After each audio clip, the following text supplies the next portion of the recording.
So if you've watched this channel for a little while, you might remember the video that I did on Whiplash. The first thing I'm going to cover today is standard coverage. Coverage is a style of shooting where you shoot the scene in its entirety from a bunch of different angles that lets you cut together the scene, just cutting between different takes from different places. Standard coverage is getting a wide shot, a mid shot, or possibly two mid shots, and a close-up, and having the entire scene covered by those shots. Both George Lucas and Ron Howard are on record as saying, if you've got a well-written scene, you're not going to ruin it by going wide, mid, couple of close-ups. And they're right. It's very functional. It does the job when you need something simple to get the job done. What's great about the idea of coverage is that you can take it away from that standard coverage idea of just doing wide, mid, close, and apply it to all different kinds of shots. For example, you can simplify and have just two shots and have it still be coverage. For example, if you got a shot of someone's face and then a point of view shot from that person's point of view, you can do a bunch of takes of both of those, cut back and forth, and it's still coverage in some form. And this kind of variant coverage is what I do with most of my films. If you look at my most recent short, To Avalon, that's a pretty good example that there's like essentially cutting back and forth between mid shots and close-ups.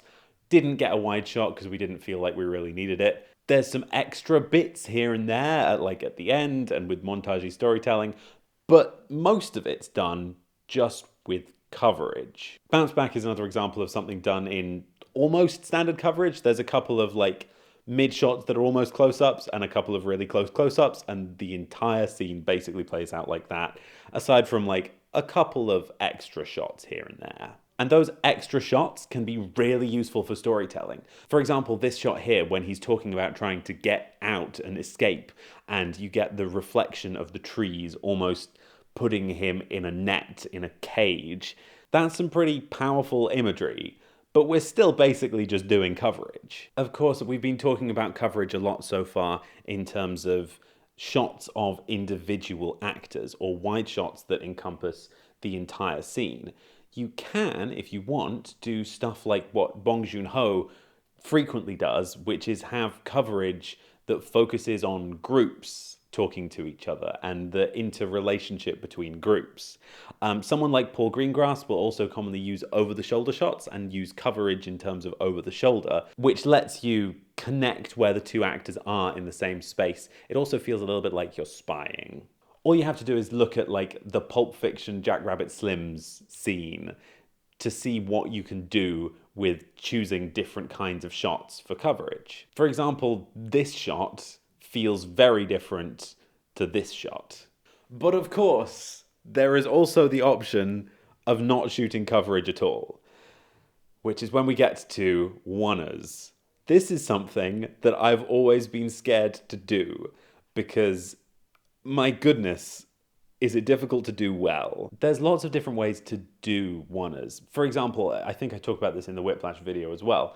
What you can do is just plonk your camera down and film for a minute or 2 minutes of people having a conversation with not much in the way of change, and you can still make it a compelling scene. However, it's not as engaging and it doesn't hold you as much as using the one shot to function as a wide shot, a mid shot, a close-up at different points, almost like you're editing in advance. There is a wonderful, wonderful video about oneers made by Every Frame of Painting called the Spielberg Oneer. I'm going to leave a link in the description to that, so yes, highly recommend, go watch. I've actually been watching quite a bit of Akira Kurosawa films recently, so it's been interesting to see. He does a lot of his scenes in just single static shots that maybe pan a little bit or just tilt slightly depending on following the actors.